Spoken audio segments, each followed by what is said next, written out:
Hallo meine Freunde, heute gibt es wieder ein Mold-Making-Video. Ich zeige euch, wie man eine ganz einfache Brush-On-Mold macht mit Silikon. Das heißt, wir machen hier nur einen Überzug aus Silikon drauf. Das hier ist eine Abformung von einem Kopf. Da bauen wir maßgefertigte Glatzen für. Ist von der Theaterproduktion. Und dafür formen wir das ab. So, und das ist ein super Beispiel. Das ist jetzt keine spezielle Form. Das könnt ihr mit allem machen. Ich habe das jetzt eingebettet, so wie ich es brauche, mit einer Verlängerung nach unten. Ich habe uns einen kleinen Wall drum gezogen, damit das Silikon, was ich jetzt mit dem Pinsel auftrage, das wird runterfließen, nicht hier komplett rüberfließt. Das ist im Prinzip kein Problem und öfters macht man das, wenn man wenig Zeit hat und auch genug Platz, aber da es hier klein ist und alles sauber bleiben soll, machen wir hier den Überlaufrand. Wir machen auch nur die erste bzw. die ersten zwei Schichten unangedickt draufgestrichen, dass die schön runterlaufen können, damit das blasenfrei ist. Ich zeige euch eventuell später noch, wie das mit der Vakuumpumpe funktionieren würde, wenn man das Silikon entlüftet. Das ist aber in dem Fall jetzt nicht wichtig, weil man es so dünn aufträgt, dass die Blasen eher alle poppen. Also, was tun wir? Wir haben von Troll Factory ein Silikon. Das hat eine 32er Schornheit, entschuldigt. Damit werden wir es abformen, hat ungefähr 20 Minuten Verarbeitungszeit und so 3-4 Stunden Aushärtungszeit. Es ist ein bisschen kühler hier drin, deswegen ist das ein bisschen verlängert, nicht viel. Aber deswegen benutze ich das. Ich habe sonst noch eins, was ich eigentlich aufbrauchen wollte, aber das hat dann nachher 24 Stunden und dann bist du hier 2 Tage pro Schicht dran. Das ist Quatsch. Genau. Was brauchen wir noch wichtig? Wir brauchen Becher, nicht zu kleine. Und wir brauchen eine Waage. Das ist auch praktisch die Grundvoraussetzung. Mehr braucht man nicht. Wenn man fancy ist, Vakuumpumpe ist super. Klar, ihr braucht irgendwas, mit dem ihr das Silikon mischen könnt. Hier, sowas. Und für die nächsten Schichten, lasst mich kurz in mein cooles Drehregal reinschauen. Hier. Brauchen wir einen Verdicker. Der ist für additionsvernetzende Silikone. Es gibt ja additionsvernetzende und kondensationsvernetzende Silikone. Die kondensationsvernetzenden Silikone, die erkennt ihr meistens daran, dass die Mischungsverhältnisse haben von ungefähr 100:10, also irgendwie was in diesem Maßstab. Da gibt es dann spezielle Verdicker für.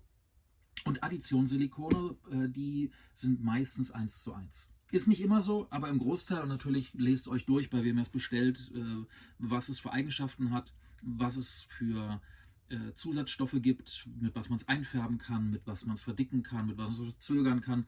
Gibt 1000 Sachen, die man in so Silikon reinrühren kann. Gut, wir machen jetzt die erste Schicht, das zeige ich euch und dann machen wir eine kurze Pause, dann muss es durchtrocknen, die zweite Schicht und ab der dritten Schicht dicken wir es dann an. Und danach machen wir ganz simpel mit Gipsbinden eine zweiteilige Form, nach rechts und links. Ich zeige euch hier unten, wie man Kies reinschneidet, damit alles auch in Position bleibt. Und da das eine Form ist, die ich maximal 2-3 Mal ausgießen werde, muss die nicht super dick sein und super stabil. Das ist so eine genannte Waste Mold. Das heißt, ich benutze die 1-2 Mal und danach kommt die in den Müll. Also, hier versuchen wir materialsparend zu arbeiten. Gut, ich zeige es euch einmal. Ich nehme euch dafür ein bisschen dichter hier ran und dann geht's los. Okay, dann rühren wir uns das mal an. Jetzt vor der Kamera muss man natürlich ein bisschen ordentlicher arbeiten. Die vertragen aber so 1-2 Gramm Mischfehler ohne weiteres. Wir brauchen für die erste Schicht nicht so viel, weil wir es dünn aufstreichen. Aber man braucht trotzdem genug, dass man überall einmal gut hinkommt. Ich werde mir jetzt einen Becher von 100 Gramm anrühren. Im schlimmsten Fall mache ich einfach danach noch einen. Die verbinden sich hervorragend, gerade wenn sie noch flüssig sind. Na komm, letzten Gramm. Ja, das sollte passen. Die Waage, die ist ziemlich cool. Die geht bis 7,5 Kilo und ist auf 0,01 Gramm genau. Das ist eine super Investition, wenn man mit sowas anfangen will, aber es geht natürlich auch jede andere Waage, die grammgenau wiegt. Wie gesagt, ich gucke mal, ob ich die noch finde, wo ich die bestellt habe, dann setze ich das unten rein, weil die ist echt cool. Die gibt es in verschiedenen Ausführungen und kann ich nur empfehlen. Ist eine Investition, hält ewig. Ich habe sie hier ein bisschen schmutzig gemacht. Am besten ist, man legt was drüber. Aber davon sind wir jetzt weit entfernt und in dem Stadium braucht man es auch nicht mehr. Gut, mischen weiß jeder. Mache ich schnell und dann gucken wir uns die Form an. Sehr schön. Wir haben uns das Material angerührt. Ihr seht, da sind Luftblasen drin. Das ist erstmal kein Problem für uns. Ich habe den Kopf auch nicht isoliert, da noch nass ist. Theoretisch dürfte das Silikon nicht zu stark dran haften. Wenn es doch mal passiert, kriegt man es trotzdem raus. Aber ich wollte jetzt nicht alles noch mit Vaseline isolieren und Trennspray habe ich gerade nicht da. Ist alle gegangen. So, wir haben das Ganze auf einem Drehteller stehen. Ja, die habe ich schon öfters gezeigt. Die mag ich sehr, weil die recht stabil sind. Die laufen auf Kugellagern und haben eine große Auflagefläche. Und da kann man dann auch ohne weiteres ein etwas größeres Objekt draufstellen. Wir fangen oben an. Und da ist erstmal nicht wichtig, dass es hübsch ist. Einfach, dass überall Material hinkommt. Wie gesagt, Gravity ist nicht unser Freund. Alles läuft runter. Und deswegen erstmal nur raufziehen, die erste Schicht. Die kann super dünn werden nachher. Das heißt, wenn wir jetzt irgendeine Stelle nicht covern, können wir kurz warten, bis es sich hier unten sammelt und dann nochmal hochstreichen. So. Das lassen wir kurz zur Seite. Und jetzt arbeiten wir uns ein bisschen weiter runter und ziehen das Material einfach dahin, wo wir es haben wollen. Ich zeige es euch gleich einmal ganz nah. Oder kann ich das drauf ganz? Nein, mache ich nicht. Dann machen wir gleich. Hier ist es so ein bisschen abfallend, da tropft es, auch nicht schlimm. Wie gesagt, hier unten soll sie es eh sammeln und wenn hier unten eine etwas dickere Schicht zum Schluss drin ist, ist das auch von Vorteil. Weil das sind die Areas, wo die Form aufliegt. Da zeige ich euch nachher einmal simple Keys, wie man die reinsetzt, dass die Form schön hält. Da gibt es total coole Leute, die einfach nur Formbau machen, die wunderschöne Keys in sowas einbauen. Da kann ich später mal ein paar Kollegen empfehlen, wenn man sich da wirklich tief rein arbeiten möchte im Thema Formbau. Da gibt es Leute, die wirklich nichts anderes machen. Und dann ist es noch schöner. Ich mache auch viel Formbau, aber da ich mehr ein Allrounder bin und alles tue in meiner kleinen Werkstatt und bei unseren Projekten, ist man natürlich nicht ganz so tief drin wie Leute, die nichts anderes tun. So, jetzt kommen wir hier langsam an den Punkt, dass wir kein Material mehr haben. Das heißt, wir nehmen uns von hier oben einfach was, weil es eh runterlaufen würde, und ziehen uns das hier unten auf den Ton. Auf dem Ton muss man ein bisschen aufpassen. Wir wollen keine Marks vom Pinsel drin haben. Deswegen, da braucht man genug Material auf dem Pinsel. Und wie gesagt, macht euch keinen Gedanken, wenn das jetzt sehr dünn ist. Das ist für uns egal. Wir machen auf jeden Fall 2 Schichten jetzt raufgepinselt, dass wir alles gut gecovert haben und danach können wir schon mit einem angedickten Material arbeiten. So, jetzt sind wir einmal durch und können das auf jeden Fall eine Stunde stehen lassen. Ja, vielleicht 30, 40 Minuten, 45 Minuten. Lass uns 45 Minuten machen. Das finde ich gut. Ja. So. Nochmal kontrollieren, dass wir nirgendwo einen Spot übersehen haben. Dadurch, dass es so schön glänzt, ist das sehr unwahrscheinlich, dass wir was übersehen. Und jetzt brauchen wir ein bisschen Geduld. Wir können uns den Rest aus dem Becher nehmen. Achso, hier noch kurz. Seht ihr gar nicht. Warte mal, ich mache mal größer. Geht das? Ja, ha, da ist es. Die Pinsel. Man hat natürlich einen enormen Verschleiß von Pinseln, wenn man die so einfach nur benutzt für eine Schicht. Deswegen zieht euch den Großteil mit Küchenrolle raus, dass er so trocken ist wie möglich. Und dann könnt ihr ein bisschen Waschbenzin in den Becher machen. Er muss es natürlich aushalten. Ich kann euch nicht sagen, welche Becher das genau sind. Das ist ein spezielles Plastik. Aber das kann man total auswählen. Ihr seht sofort, wenn die sich anfangen zu verbiegen, sind sie es nicht.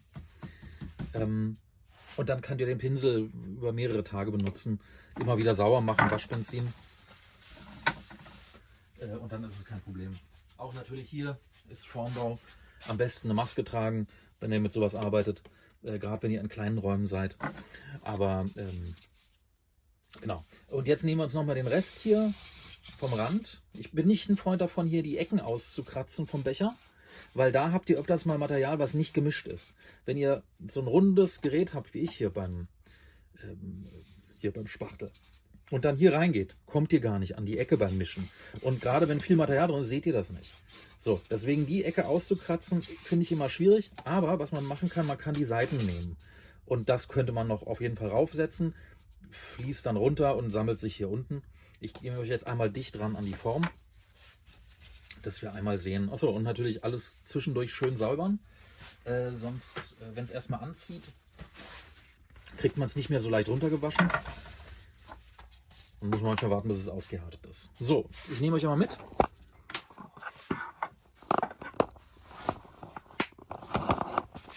Okay, wir sehen jetzt, dass das Material hier sich langsam anfängt unten zu sammeln, immer weiter runterläuft.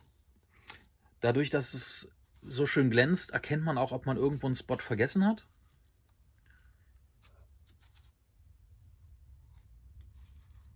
Ja. Und jetzt warten wir einfach. Es wird bestimmt 30 bis 40 Minuten dauern, bis es anfängt, so fest zu werden, dass man die nächste Schicht drauf machen kann. Man sollte es nicht komplett aushärten lassen. Es ist immer schön, wenn man einfach hintereinander zügig weiterarbeitet, damit sich die Schichten gut verbinden. Beim Silikon ist es meistens nicht ein Problem, aber trotzdem, ich würde es nicht riskieren, die Schicht jetzt zu machen und am nächsten Tag weiterzuarbeiten. Das wäre schwierig. Gut, dann brauchen wir ein bisschen Geduld und sehen uns gleich wieder. Gut, die erste Schicht ist abgebunden. Also sie ist nicht ganz abgebunden. Hier an der Stelle, wo es so ein bisschen was rübergelaufen ist, kann man es testen. Man geht mit dem Finger rauf und bleibt so ein bisschen sticky, aber es ist nicht mehr liquid, also nicht mehr flüssig, dass man es runternehmen kann. Ich würde es nicht hier oben testen an dem Bereich, den ihr gemacht habt, weil da macht ihr euch eventuell die Struktur kaputt. Wenn ihr jetzt hier raufpassen würdet, würde sich vielleicht das Silikon abziehen und ihr hättet nachher eine Welle drin. Das wollt ihr nicht. So, ich habe schon mal Silikon angerührt. Für die zweite Schicht nehme ich grundsätzlich die doppelte Menge wie für die erste Schicht. Das hat folgenden Grund. Wenn ihr noch kein Silikon drauf habt, könnt ihr relativ robust, also gerade ruppig hier auf dem drauf rumstreichen. Jetzt, wo was drauf ist, das noch nicht komplett durchgehärtet ist, federt das immer so ein bisschen nach. Und da würde ich das nicht machen. Man erkennt meiner Meinung nach ganz gut, wo man schon war und wo man nicht war. Wenn man aber das noch nicht so oft gemacht hat, kann man sich auch einen kleinen Trick zugute nehmen. Man nimmt sich eine Farbe, also eine Silikonfarbe muss es natürlich sein. Ich habe hier von Kaupo die Silpic Farben. Man nimmt eine Farbe, die man im Normalfall nicht braucht, wie hier zum Beispiel das Cayenne. Nutze ich eigentlich nie zum Färben. Hier dieses. Und rührt sich ein kleines bisschen in die Farbe rein. Also in das Silikon rein. Hier. So. Und jetzt hat man kann man gut unterscheiden, wo man auf dem Kopf schon war und wo nicht. Und man hat es auch ein bisschen leichter zu sehen, habe ich irgendwo einen Mischfehler. Also ist irgendwo was noch nicht blau. Wenn ihr da Schlieren drin habt, wisst ihr, ich habe es nicht gut gemischt. Ist also für die zweite Schicht eine schöne Sache. Könnte man auch in der ersten machen, aber ich würde es immer erst in der zweiten machen, weil manchmal, das ist mir noch nie vorgekommen, aber es kann natürlich sein, dass die Pigmente sich später, dass die nicht richtig reingerührt sind und sich dann irgendwie in den Ausguss mit reinmogeln. Das wollen wir nicht. Und jetzt haben wir hier ein blaues Silikon. Das ist genau das gleiche, nur eingefärbt. Und man kann besser sehen, wo man schon war und wo noch nicht. Und da gehen wir jetzt genau wie beim ersten Mal rum. Wir legen jetzt aber mehr das Silikon hier oben drüber, als dass wir es verpinseln. Also da muss immer genug Material sein, damit wir uns jetzt nicht das Silikon von unten drunter verziehen. Ich zeige euch mal hier, wenn man jetzt mit so einer Trockenseite hier rauf geht, man kann hängen bleiben. Das wollen wir nicht. So. Und deswegen, jetzt zieht man sich wie bei der ersten Schicht das hier einfach nur hin. Und ab der zweiten Schicht nehmen wir angedicktes Silikon, das wir dann praktisch nur noch Wandstärke aufbauen. Jetzt hier geht es darum, keine Luftblasen zu machen. Schön dünn überall zu sein. Jetzt bei der Form hier, ne, da muss man auch die Kirche im Dorf lassen. Da hätten wir wahrscheinlich schon ab der ersten Schicht angedickt arbeiten können, wenn man sehr vorsichtig ist oder sich mit dem Material auskennt. Aber ist es immer besser, auf Nummer sicher zu gehen. Das hier waren zum Beispiel Abdrücke von Gipsbinden, mit dem der Kopfabdruck gemacht wird. Den habe ich nur einmal. Und wenn der jetzt futsch ist, dann hast du ein Problem. So.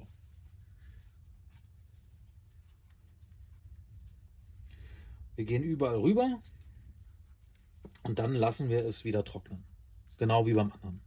Und wenn wir dann wieder auf diesen Moment kommen, wo das Silikon so weit abgebunden ist, dass wir darüber spachteln können, dann machen wir gleich die angedickte Schicht. Da denke ich, werde ich hier nur eine machen. Die Schicht ist jetzt auch durchgetrocknet. Wir haben hier den Vergleich.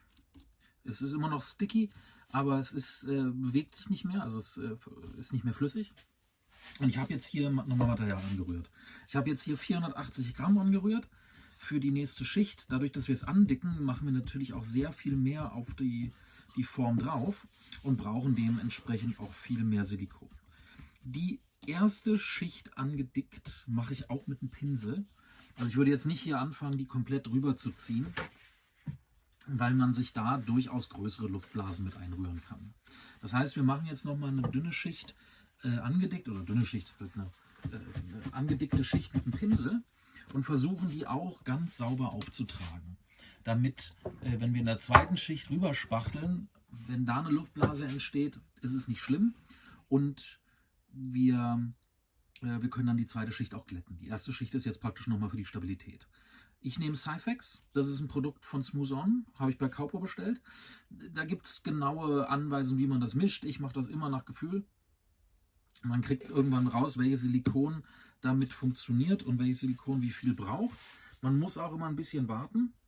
Ich zeige euch gleich die Konsistenz nach dem Anrühren, weil es dickt immer noch ein kleines bisschen nach. Also wenn man jetzt feststellt, oh, noch ein bisschen flüssig, lieber kurz eine Minute hinstellen und warten, um dann zu gucken, was passiert dann. Und jetzt für die erste Schicht ist ein bisschen flüssiger auch nicht schlecht. Wenn man es nachher sehr dick aufspachtelt, dann muss es natürlich eine richtig pastöse Struktur haben. Hier, das ist jetzt noch zu weich, aber zu flüssig, aber geben wir ihm noch eine Sekunde und dann können wir im Zweifelsfall noch mal ein bisschen was dazugeben. Es gibt übrigens auch additionsvernetzende Silikone, die nicht funktionieren mit Cyfex. Das ist zum Beispiel die Ecoflex-Serie von Kaupo, also von Smooth On. Die funktioniert damit aus irgendeinem Grund nicht. Bin ich schon ein paar Mal auf die Fresse geflogen, wollte das andicken zum Patchen und stand dann da und musste mir dann irgendwas anderes anrühren. Ich habe jetzt hier übrigens auch keine Farbe reingerührt, weil Folgendes passiert. Dadurch, dass jetzt hier ganz viele Luftblasen sind, ich mache mir hier ein bisschen was rauf. So. Dadurch, dass ganz viele Luftblasen hier plötzlich drin sind für das Anrühren, wird das Ganze milchig. Das heißt, wir sehen auch da einen Unterschied, außerdem sieht man den Höhenunterschied hier in dem Bereich. Gut. Für mich ist die Konsistenz ganz in Ordnung. Ich würde mal anfangen. Und man kann jetzt hier ruhig sich ein bisschen was raufziehen. So. Momentan läuft das noch, aber es ist das gleiche Silikon wie die ersten. Also ihr seht, wie viel dickflüssiger das geworden ist. Man kann das einstellen bis zum Punkt, wo es nicht mehr läuft. Und jetzt zieht man es sich einfach in Position. Und ich gehe immer ein Stückchen von weiter oben und ziehe es mir dann runter. Dass man nicht in die Verlegenheit kommt, sich jetzt hier irgendwo ein Klatschen hinzumachen und dann oben und unten versucht einen Anschluss zu machen und sich dabei dann einfach Luft runterzieht. Das will ich verhindern. Genau, jetzt lassen wir es stehen und machen später weiter. So, unsere Form ist durchgetrocknet. Das ist die Schicht, die wir aufgetragen haben. Ihr seht, sie ist ein bisschen gerutscht, aber nicht viel. Wir haben hier eine gute Schichtstärke. Wir können mal mit einer Nadel reingehen und sehen, wir haben bestimmt 2 mm Schichtstärke auf dem Gerät. Sieht man das? Da, jetzt sieht man das. Da. Also das ist relativ stabil und dadurch, dass das so ein starkes Silikon ist, was eine Schorhärte von 32 hat, würde das wahrscheinlich schon vollkommen ausreichen. Aber wir werden Probleme kriegen, hier diese Sachen in unsere Form reinzumachen. Es ist natürlich eine große Öffnung, da kommen wir mit der Hand rein, da geht einiges, aber wir verspachteln uns jetzt den Bereich. Hier oben würde ich wahrscheinlich gar nichts drauf machen. Es geht eher um die Seiten. Ich habe nochmal ein Silikon angerührt, das ist jetzt nochmal sehr viel dicker als das andere, so dass wir es wirklich aufspachteln können, ohne dass was laufen sollte. So. Wir nehmen uns ein bisschen was, machen das hier hin und ziehen uns das hoch. So. Wir sehen, da läuft jetzt erstmal nichts. Wie gesagt, der obere Bereich, den finde ich gut. Deswegen mache ich jetzt nur was in dem Bereich, in dem ich diese Unruhe habe, wo ich Probleme kriegen könnte, dass was in meiner Form falsch drin sitzt. Ich habe mal den Fehler gemacht, das war eine meiner ersten Formen. Da habe ich auch gedacht, Mensch, Kies sind total cool, das machen die großen Moldmaker. Mache ich jetzt auch. Und ich habe eine Hand gebaut. Und ich habe auf die Finger Kies raufgesetzt, weil ich dachte, naja, dann sitzt es drin und kann nicht wackeln. Problem war nur, ich habe keine Kontrolle darüber gehabt, ob die Keys in die Form einrasten. So hatte ich dann lauter Dellen in der Hand, weil ich aber nicht gesehen habe, ob es reingeht, ob der Key reingeht. Und das ist immer auch so ein Punkt. Ihr müsst Kontrolle darüber haben, was eure Form tut. Und wenn ihr von innen nicht seht, ob es eingerastet ist, müsst ihr von außen die Form so bauen, dass ihr Zugriff auf den Key von außen habt. Das kann ich in einem anderen Video gerne mal erzählen und zeigen.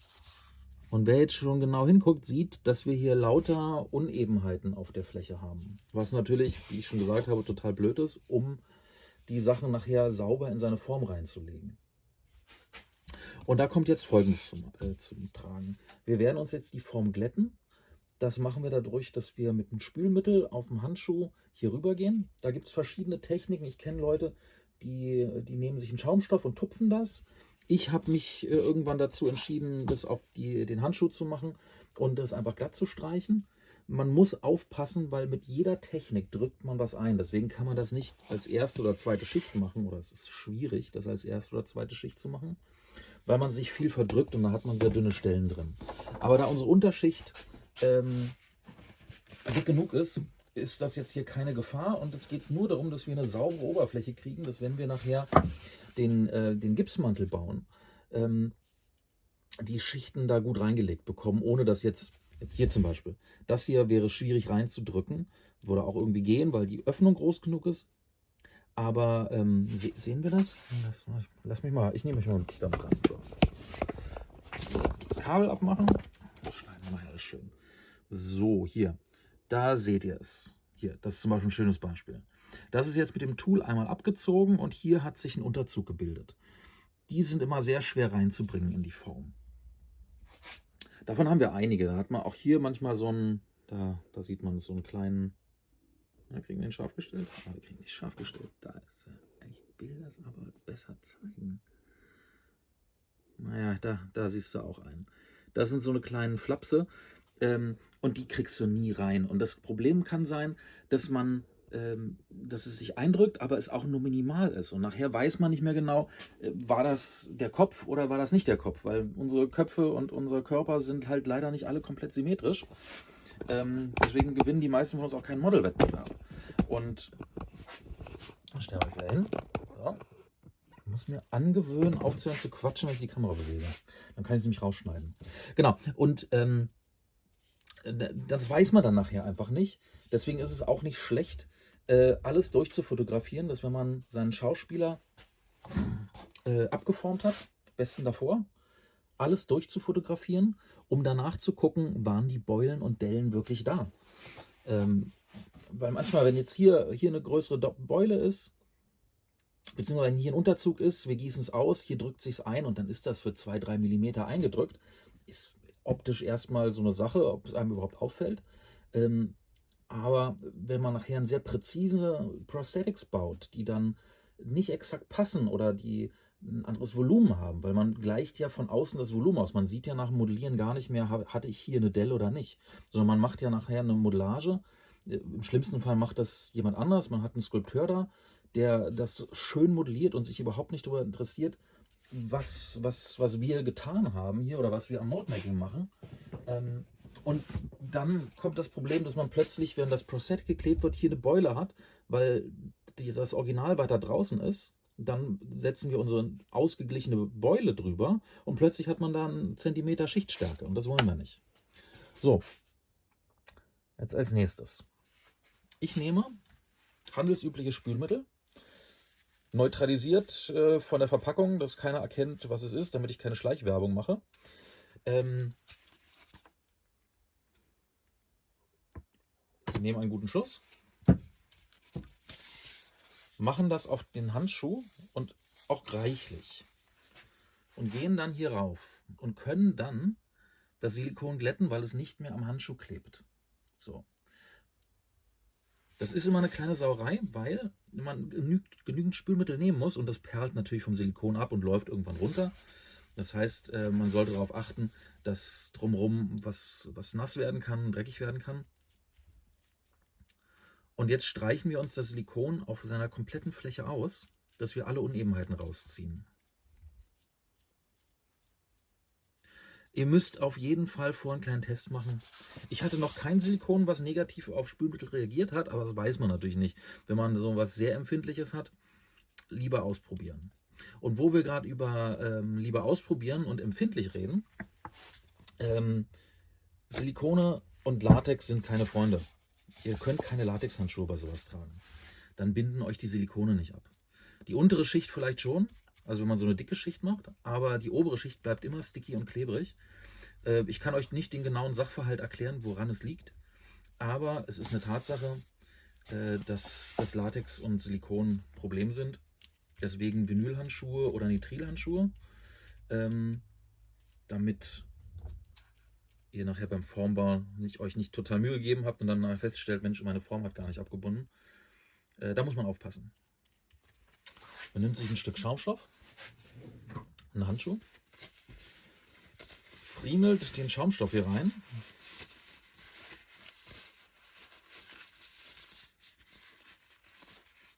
Ungefähr so. Man kann er auch größer nehmen. Dann macht man den Schaumstoff hier in seinem Spülmittel und kann dann anfangen, hier sich seine Stellen zurechtzutupfen, wo man nicht rangekommen ist. Man kann auch die komplette Fläche machen. Ich mag es nicht so sehr, weil ich finde, man verdrückt mehr, als wenn du das mit der Hand machst. Ich finde, man hat eine bessere Kontrolle drüber.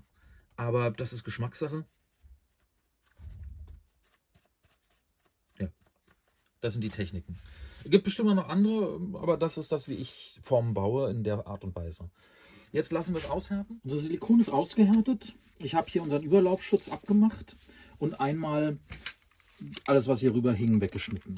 Was wir jetzt tun, wir schneiden uns in das Silikon ein paar Kies rein, damit die Silikonschale, also die Silikonhaut nachher in der Gipsschale drin hängt. Ein Key ist praktisch so ein Schlüssel, der verhindert, dass das Silikon rausrutscht. So, dafür schneiden wir uns hier ein, gehen hier rüber und wieder hier zurück. Dass wir praktisch trapezförmig, ist es trapezförmig? Ah ja, es ist auf jeden Fall. So, hier habe ich die Aufnahme ruiniert, aber hier zeige ich einfach nur, wie ich die Kies schneide. Im Idealfall macht man 4 Stück und sortiert die so an, dass die nicht in der Trennlinie ist von der Gipsschale. Wir können uns das hier einmal kurz angucken und gleich geht es richtig weiter. Super. Wir machen jetzt Folgendes. Wir wollen eine zweiteilige Form haben. Wenn wir sie einteilig machen, würden wir hier über den Punkt nicht rüberkommen, weil es hier schmaler ist als hier oben. So, deswegen trennen wir sie uns in dem Bereich. Es macht Sinn, man könnte sie theoretisch auch in dem Bereich trennen, aber man muss dann sehr aufpassen, weil der Unterzug endet hier. Das heißt, man hat hier ein riesiges Stück. So, hier habe ich wieder was verdösbaddelt, aber egal. Ich zeige hier einfach nur, wie ich die Mittellinie bestimme. Die muss man natürlich darauf achten, dass es keinen Unterzug gibt. Das heißt, sie muss am höchsten Punkt der Modellage sein. Und wenn wir es weiter rübersetzen, dann würde man nachher die Schale nicht mehr auseinanderkriegen, dann würde die sich verhaken. Man kann das ganz gut rausfinden, wenn man einfach was davor hält und sieht, wo sind die High Points, wo endet es.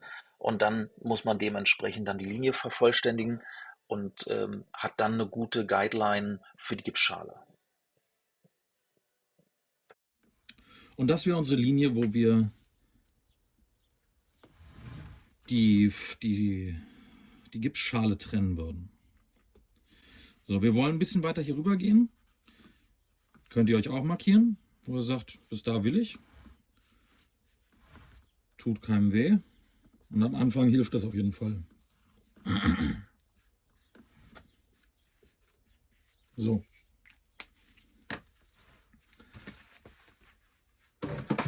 Wir machen uns das jetzt ganz einfach und wir werden die Schalen mit Gipsbinden machen. Man kann auch ein anderes Material nehmen. Man könnte hier einen Wald ziehen und Epoxidharz nehmen oder einen Polyester oder einen Hartgips. Das kommt in einem anderen Video. Da mache ich euch mal eine Abformung von der Hand, da man zweiteilig abformt. Hier ist jetzt erstmal eine ganz einfache. Zeige ich euch gleich. So, wir haben uns alles vorbereitet. Ich habe das Holz, auch wenn es vielleicht nicht nötig ist, mit Vaseline isoliert. Wir haben die Gipsbinden hinten liegen, dass wenn wir mit den tropfenden Gipsbinden hier raufgehen, nicht über die trockenen Gipsbinden rübergehen. Das ist immer wichtig, dass man sich das schön organisiert. Wir haben Wasser, das ist lauwarm. hilft ein bisschen im Abbindeprozess und wir haben hier keine wirkliche Eile. Das heißt, man muss jetzt kein kaltes Wasser nehmen, um es noch weiter zu verzögern. Das funktioniert gut. So, und wie fangen wir an? Ich persönlich arbeite immer mit doppelten Gipsbinden. Das heißt, ich nehme mir 2 Stücke, lege die übereinander. Man kann die am besten so greifen. Manche Leute schneiden sich die auch schon so, dass die so gelegt sind. Machen sie einmal komplett in Wasser. Bringen sie dann aus. Und dann lege ich sie oben an den Wall. Der Wall ist immer das, was zuerst gemacht wird. Da klappe ich sie mir nochmal ein und arbeite mich einmal komplett über den Wall rüber. So, die Falten, die wir hier veranstalten, die sind nicht schlimm. Wir können einmal ziehen, bis wir sehen, okay, ich bin an meinem Rand dran. Die erste muss immer besonders penibel raufgebracht werden. Und dann wird das eingearbeitet hier komplett. Da kann man gucken, es gibt Gipsbinden, die sind total blöd, die härten nicht richtig aus. Es gibt welche, die haben zu wenig Gips drin. Am besten ist tatsächlich, man gibt das Geld aus und holt sich die medizinischen. Die sind einfach gut. Ich hab hier welche von Amazon. Da habe ich auch lange gesucht, bis ich jemanden gefunden habe, der wirklich hochqualitative Gipsbinden herstellt. Verlinke ich euch drunter. Kann sogar sein, dass es ein Affiliate-Link wird, weiß ich noch nicht. Ich habe mich noch nie bei dem Partnerprogramm angemeldet, aber das wäre ja natürlich eine Gelegenheit. Genau, und dann seht ihr hier, wir gehen hier einmal komplett lang. Der Wall wird gleich hochgebaut, aber erstmal ist wichtig, dass wir einmal die komplette Oberfläche abdecken und dass wir hier uns schön reinarbeiten, dass das gut anliegt, dass hier nicht keine Luftblasen drunter entstehen.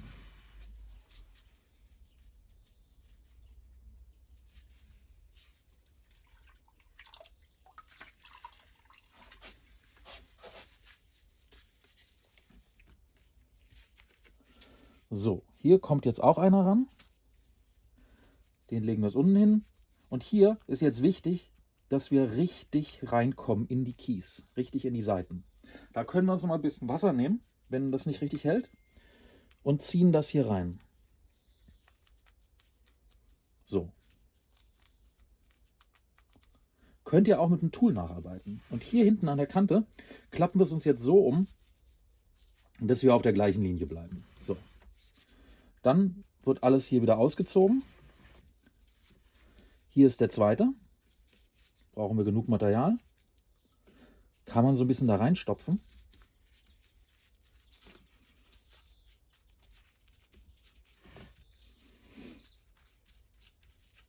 Und hier klappen wir es uns wieder um, dass wir auf unserer Linie enden. Wir nehmen uns jetzt eine einzelne Gipsbinde. Klappe ich mir 4-fach um, weil wir hier so ein kleines Stück haben, was noch nicht verbunden ist. Und das setze ich jetzt hier rein. So, und ziehen es uns auch schön aus.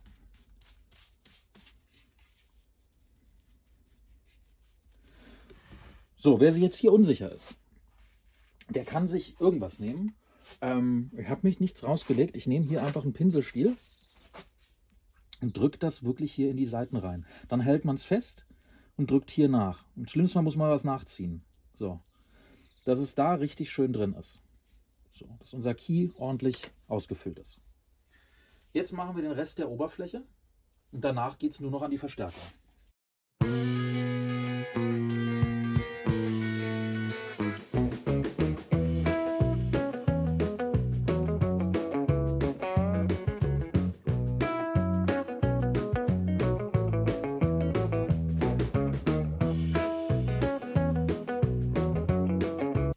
So, jetzt härtet das Ganze aus.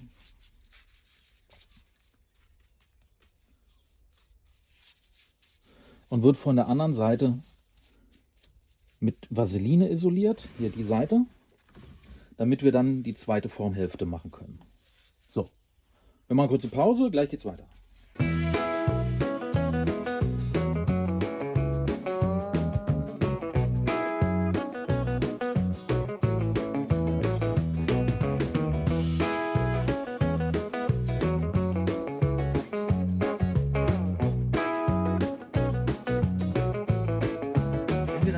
Mit der Schale, also mit beiden, sieht das ungefähr so aus. Wir haben hier in der Mitte dann unsere Trennlinie Und ich würde jetzt immer, einfach nur, um auf Nummer sicher zu gehen, mir einmal markieren, wo die zusammentreffen, dass man das besser weiß. So, hier machen wir einen Doppelstrich hin, damit man die auseinanderhalten kann. Ist jetzt bei der Form nicht zwangsläufig wichtig, aber ist immer noch mal ein Hinweis, ist man verzogen, wenn man sie zumacht oder nicht, weil wenn man sie zumacht, sieht man es nicht auf den ersten Blick. Ihr seht es natürlich innen drin, aber sowas kann ja auch twisten. Ihr könnt einen Bleistift dafür benutzen, ihr könnt aber natürlich einen Permanent Marker nehmen. Beim Permanent Marker müsst ihr nur aufpassen, dass hier wirklich alles gut trocken ist, damit ihr euch den nicht kaputt macht. Dann würde ich auch immer sofort den Namen drauf schreiben. Das mache ich jetzt hier nicht, weil wir den nicht veröffentlichen. Mache ich später. Aber das ist jetzt unser Grundsetup. Jetzt öffnen wir es. Ich mache das immer mit einem Schraubenzieher. Ihr könnt aber auch einen Spachtel nehmen. Hier sowas. In der Art und Weise geht auch wunderbar. Ein bisschen Gewalt braucht man, aber man sollte nicht zu viel aufbringen. So, jetzt ist sie aufgeknackt. Habt ihr gesehen? Man muss einfach nur dazwischen schieben. So, und jetzt ist es eigentlich ganz simpel. Jetzt kann man das einfach zur Seite wegmachen. Hat die eine Schale. Und zack, hat die andere Schale. Und wenn wir uns das jetzt angucken, sehen wir hier unsere Keys schön ausgearbeitet. Natürlich, sie sind nicht perfekt, ne? Aber für eine Gipsbinde durchaus in Ordnung. Hier habe ich mir eine weggeknickt, die war zu weit drin. Aber das funktioniert. So soll es aussehen. Jetzt kommen wir zum Silikon. Das hier kann man einfach abziehen. Wenn man es sehr, sehr dick hat, kann man natürlich einschneiden, würde ich aber nicht machen. Die Form sollte es hergeben und es sieht nie, also es ist nie komplett simpel, sowas aufzumachen, weil da einfach, da ist keine Luft drunter. Ne? Also hier das hochzumachen, da ist praktisch keine Luft drunter, deswegen müsst ihr sie runterpellen. Und wenn das nicht geht, weil ihr zu dicke Arbeit habt, dann müsst ihr sie einschneiden. Wir gucken mal, wie weit wir kommen. Da haben wir sie. So sieht es dann von innen aus. Es ist ein selbsthaltendes Silikon, das halt eine 30er Schornhärte, das ist recht fest.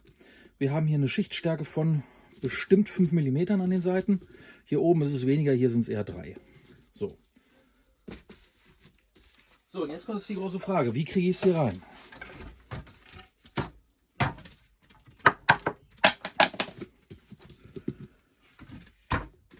Ich würde immer eine Schicht, eine Hälfte nehmen, die hier ordentlich reinsetzen. So, gucken, dass die hier gut liegt. Muss natürlich sauber gemacht werden. Ich mache das jetzt nur, um euch zu zeigen, wie sie reingeht. Die wird noch ausgewaschen. Dann kommt die zweite Hälfte dran. Wird hier einmal so reingeschüttelt, mehr oder weniger, so reingerüttelt. Und dann werden hier die Keys in Position gebracht. Werden hier hochgeklappt und da reingesetzt. Bei der Form würde ich es immer hinstellen danach. Und da kann man jetzt, wenn man das möchte, einen Gurt drum machen. Finde ich schwierig, weil er wird immer hier eindrücken. Man kann Gaffer drum machen. Gaffer hält die Welt zusammen, das ist auch mal toll. Allerdings hat es nicht ganz so viel Kraft. Ich würde ganz normale Schrauben nehmen.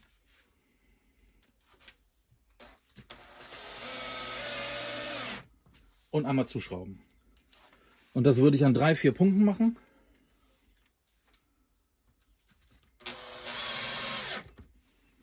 Und dafür muss natürlich auch der Wall dick genug sein. Wenn ihr da jetzt nur eine Schicht drauf hättet, würde es nicht funktionieren. Und jetzt habt ihr genug Platz. Hier müsst ihr natürlich aufpassen, die sind jetzt ein bisschen zu lang, die Schrauben. Da kann man sich verletzen, da kann man sich einen Handschuh dran kaputt machen. Muss man aufpassen. Würde ich kürzere nehmen. Oder ihr geht jetzt nochmal mit einer Gipsbinde hinter und macht euch die zu oder setzt ein bisschen einen Kunststoff drauf oder was auch immer. So, und dann habt ihr praktisch eure Form. Es sieht dann so aus, alles liegt gut drin und ihr könnt es ausschäumen oder ausgießen, was ihr wollt. Das hier war das Formbauvideo. Ich hoffe, es hat euch gefallen. Ich hoffe, es war deutlich genug und man konnte alles verstehen, was ich gesagt habe. Manchmal brabbel ich mir einen Bart. Wenn ihr Fragen zu dem Thema habt, haut es in die Kommentare und ansonsten liked, subscribed, macht einen Kommentar und ich freue mich, dass ihr da wart. Bis bald. Ciao.